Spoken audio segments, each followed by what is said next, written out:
Today we are in Chesterfield. It's a beautiful afternoon, beautiful summer afternoon, the last Tuesday in July 2026. No more Tuesdays, no more July. It's coming to an end. Yes, my son Emmanuel is here. They're playing some football with Emmanuel, Noah, one of Emmanuel's friend, and Emmanuel just meet another friend in this city of Chesterfield. He got the city lock. Emmanuel got the city lock. This is a new city, new location, and he already, anywhere he goes, everybody know the dreadlocks. You understand? This is why we need to keep a good character, because anywhere he goes, we are just outstanding. People just knows us. Regardless of where we go, we can't get away.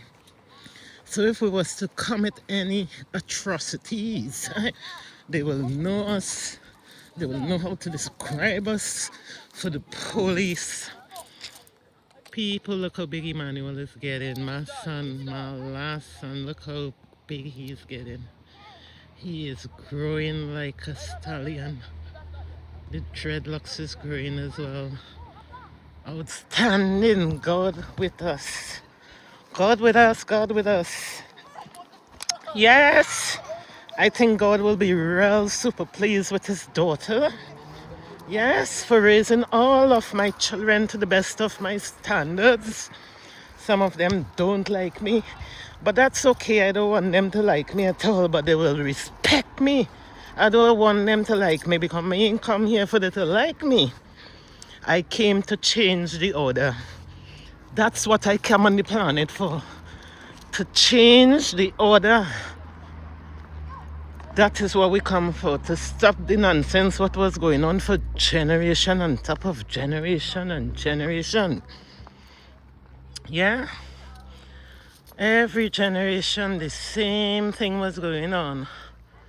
So we came to put an end to that nonsense and to change the order and put the family into a different direction, positive direction with the Master God. That is our mission and assignment. We did not come for nobody to like us. So I am fine. I understand my assignment and my mission.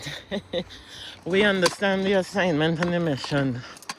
And the assignment and the mission is to stay focused and accomplish the mission. And you're not gonna be liked. Well, you know why you're not gonna be liked? Because I used to be a very loved person by everybody before. That's when I was doing a whole pack of nonsense. When I was doing a whole pack of nonsense, robbing men, being a lesbian, I was doing all sorts of nonsense. Yeah, getting drunk and all sorts. Everybody loved me then. You know when people stopped loving me? When I gave my life to Christ and I decided that I had enough of the nonsense and I wanted to make a change. So that change that I made, it changed my mindset. Therefore, it changed the people that I was hanging around with and the people I was associating with. And my thing started, that's where the hate started. People started to hate then. But that's okay because I know where I'm coming from and I know where I'm going. And I don't want to see my children repeating the same cycle that was repeated before. I will be ashamed of them.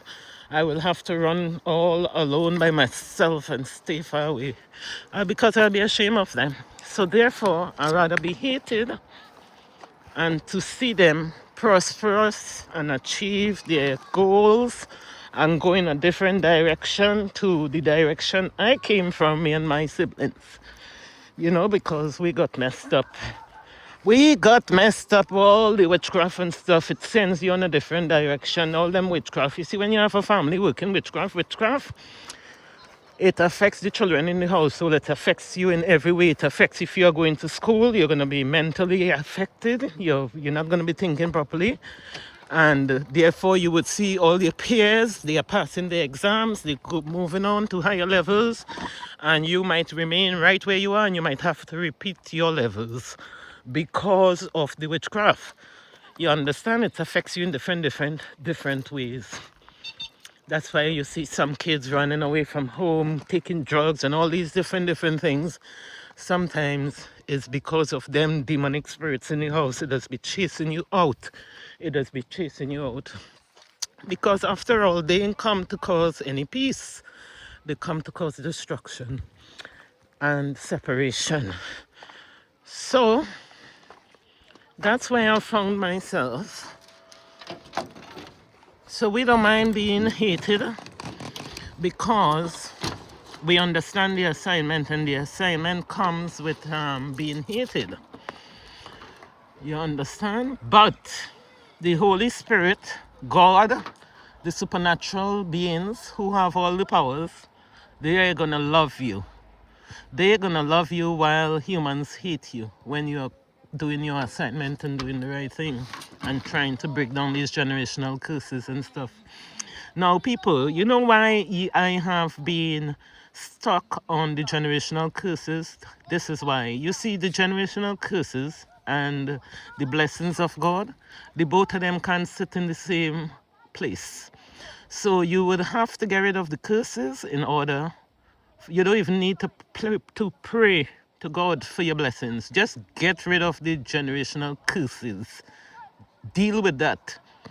And once that is dealt with, every other thing fall into alignment and into place. Perfect place. The blessings is automatic. God already blessed us. See, that's why the blessings is automatic. But the generational curses, it blocks, it sits on you, it keeps your blessings back. You cannot access the blessings once the curse is in operation. So that is why for my generation, that is what the Spirit sent me here on the planet to do. To make them aware of these generational curses. The evidence is there all over. The evidence is even too much. Only Stevie Wonder might not see it, and I think he will, even though he's blind. So, yeah. So my assignment, I think that assignment, everybody have fully got it now in the bloodline. You know, they've fully got it. Because when you don't want to get it, the Spirit will help you to get it. It does help you to get it. You understand? So in my bloodline, I think everybody have got that now, and they have seen that, yeah, in all the madness, the evidence is right here. The evidence is on earth for the generational curses, the repeated cycles. So are we gonna watch the cycle continue, generation after generation, generation after generation, generation after generation? Are we going to watch our sons? Are we going to watch our nephews, our nieces? Are we going to watch the next generation be destroyed and devoured by the very same thing? Nothing different, the same cycle that affected our life and affected our generation in the past. Are we going to sit by and allow it to happen to our precious children, our nieces and our nephews? If the answer is no, then we need to speak out. Now, if the answer is no, then we need to speak out and stop it. You understand? Because we are going to be held accountable. One day we are going to be held accountable because God knows our heart. God knows all who is seeing what we are seeing and all who is trying to stop it and who is staying quiet and being complicit. God knows it all. So we all have to do our part and consider, in all things, we must consider God and consider the next generation. The kids told me there's some apple trees that is bearing apples up this corner. So let's have a look if we see any apples on this tree. And let's get an apple. Let's have a look. Yes. Here is apple in the back there. Apples there. And there's some apples on this one here as well. There's some apples here. But they're green. But let's get one. I like to get them straight off the tree. Thank you, tree. Thank you.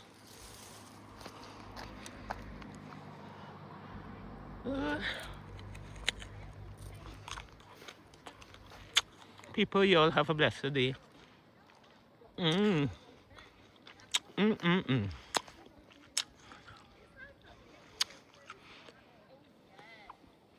Peace and love to you all. God bless. Thank God for all his fruits.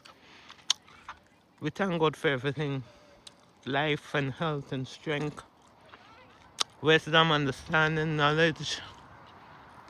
Everything. Stay blessed, people. Catch up again soon. Bye.